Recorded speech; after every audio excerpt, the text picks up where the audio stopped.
all y'all want to after I say my opinion. But my opinion is this right here. Women talk shit about women shit, and men talk shit about man shit. That's not what she doing. That's not what she doing. Yes, from a She said, woman's I'm gonna perspective. defend my No, brothers. From a no, woman's And that's perspective. what I See, said that is don't what do. she doing. Let So them if it ladies was talk that that shit, remedial and man. that Get simple, out your that bitch ass motherfucking wouldn't be house talking. salon. Wouldn't be I Come see out you that here. goddamn house salon. Get off and over there with all them girls and come over here with these So niggas. hold on, They came where I'm at. Do you hear me, nigga? They came where I'm at. You niggas sound selfish. They came where I'm at. I'm just waiting I for don't the seek them out. They come where I'm at. DJ Charm.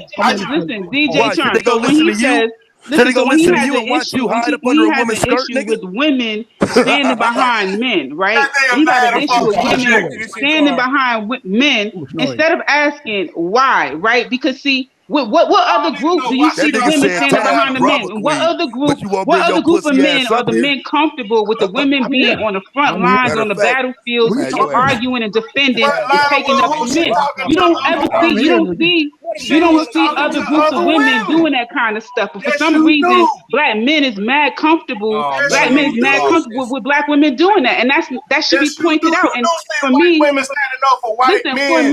for me, what I see. Listen. I want you to hear me. They make commercials. DJ, I want to be able to listen to you, but you can't start talking while I'm speaking. Brother, I want to be able to hear you.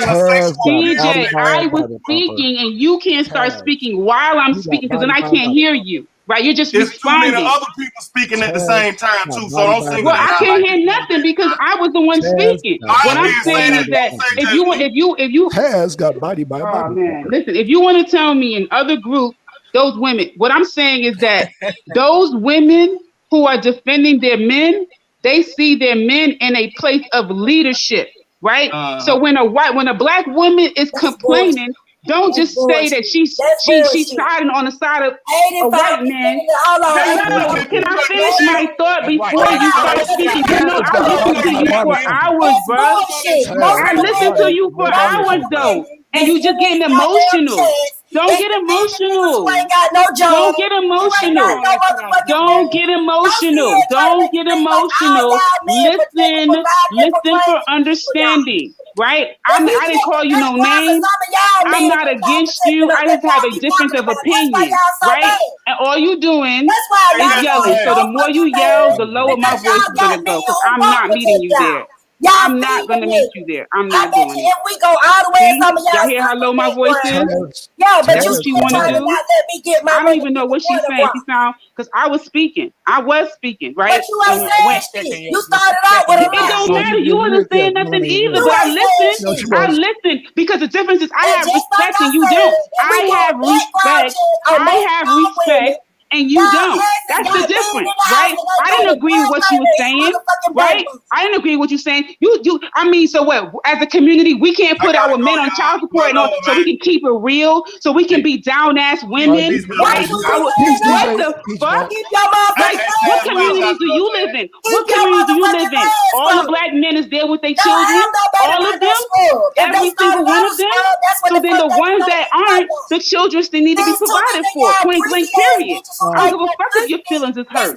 You sounded stupid making that statement. You sounded crazy talking about that. Oh, we need to go out in the field and pick tomatoes. I'm not picking tomatoes.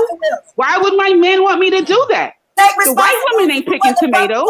What kind of backwards talking that you recommended for us in our community?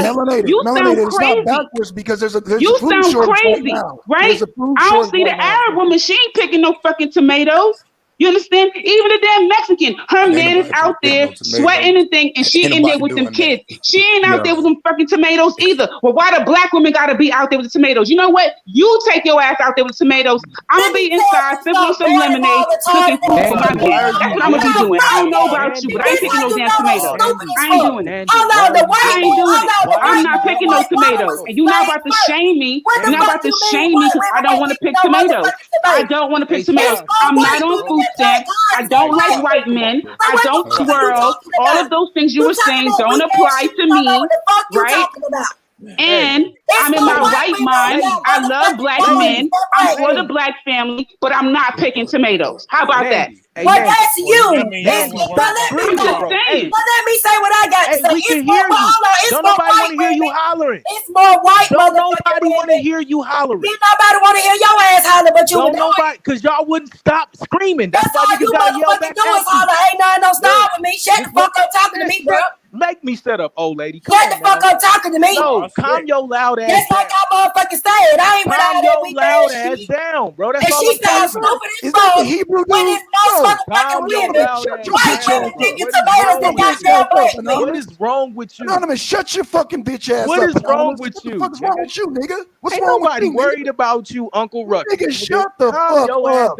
Oh, goddamn, we got Uncle and Auntie Ruckus. Fuck you, nigga. Uncle and Auntie Hell, Rocket. stealing other people's flag. Calm Swearing your Uncle ass Dex down. flag, man. You swearing Calm other down. people's flag, man. That's all you You're gotta Uncle do. Dex fan. All You're y'all a got fanboy of Unc. hit the dope You're a part. fanboy of Unc, aren't you? If y'all got fanboy. information, You a then fanboy. share the information. You a fanboy. If you got information, share the Anonymous Hebrew information. is a fanboy. All You a that fanboy. extra You a yelling, fanboy. all You a that extra fanboy. yelling, don't nobody You a want to hear that. fanboy. You a Go ahead, fanboy. Nandy. Get back in your space and say what you want to Anonymous Hebrew is a fanboy. Go ahead, Nandy. Man, ain't nobody worried about your nothing whole wrong ass, with working in a nigga. You garden. trash. You a whole ass Nothing nigga, wrong with nigga. working in a We ain't garden. even seen you Let a nigga debate got it. yet, bro. Nigga. I You think gonna see me Nandy gonna be debate. a better debater than you, nigga. You know what? This is all I wanted to get out. This is all I wanted to get out to the sister. It's funny to me because it's more white women with motherfucking gardens than black women because they give a fuck about what their children eat. If you go to most of these areas, it's a lot of white women that plant their own gardens, plant their own flowers. That's what they get a thrill out of motherfucking doing. See, what it is bad witches want to lay on their motherfucking. They don't have to work all day. They think that's the fuck they do work. A lot of white women work. If you go back and look at the suffrage, hold on, Tans. They working all day and then planting gardens. They fam. work and they If work you in the let me garden. finish, Tans, I Y'all didn't gotta cut you stop off, so let me. idolizing white people. If you Hey, for go the back record, and the look other at the interview suffrage started. movement, For the record, the if you interview go back started and on look, the big damn, dog. can I get my motherfucking point even out? talking No, you can't about cut it out. Shut your loud ass up having and a stop yelling at me. garden. I thought you was talking about hard labor See, picking they don't tomatoes. want me to talk because don't nobody want to hear the truth. Go ahead, If you go, sis. if Talk you about let the me picking say the what I got to tomatoes. Go say, ahead. Hold on. Hey, Go can I, ahead. Let her. conversation Y'all wasn't let her handle talk debate about the league picking the business? tomatoes. Cut it out. Y'all let her talk. Go Excuse ahead. me, people. Can I handle debate league business real quick? Thank you. You fucking psychos. S.V.D.L has started the interview for anybody that wants to go over there. That's all I want Nigga, to we'll say. be over there when it's time, nigga. Nigga, Okay, I now, just wanted to say this. These black women talk that shit, but if you talk about the suffrage movement, white women was actually fighting for the rights to work, deal with oil, build motherfucking guns, go out here and sew the uniforms for the damn white man. What the fuck are you talking about? Yeah, that's not Y'all true. cannot be. Yes, it is That's true. not true. That is true. That's more of that It sister wasn't Nandy just called about pro-black voting. history. It was not just about voting There's tags. another sister It Nandy was blowing not just pro-black about history voting for you. tags. It's not. I see That's y'all right, not as Mandy. well. Y'all not Speak too that truth, thoroughly sis. history as Hey I man, thought you y'all can't were. fuck with me on this information, dude. You Don't try won't be that able to shit with fuck with me. me I on beat the your panel suffrage up earlier, movement. Taz. I beat What your year do panel you up believe earlier, the Taz. suffrage movement was for white I women? beat your panel up earlier, Taz. My nigga, stop. I'm talking to Nandy. What? Give me the years for the Oh, suffrage okay. movement, Sister Nandy. I had to unmute myself. Which one? The original suffrage movement. That shit started back in the what, 1700s? No, well, we're dealing with America. No, we are. Fuck America. Y'all got to go back in history past America. What the fuck was going on before here? Okay, there What about was. Susan B. So Anthony? what's the suffrage movement you talking about? Who is all Tell these me about the white people? pre-colonial It was suffrage actually movement. 3 suffrage movements, if you want Right, to be and they were all during American history. And Do the you need the first years? suffrage movement. Do you need the years The from first. the actual historian on the panel? I can Give tell me you the the years. years. Give me the years then. Right, the first suffrage movement was the early 1800s. The second the mid 1800s. The second one was the late 1800s. The third one was the 19-teens, and then they got the right to vote in the 1920s. So that's what they told you. It was several suffrage movements before that, and they failed. Right. So what? Failed. Give me the several year. suffrage movements. I'm going into my notes. Give me a minute. Okay.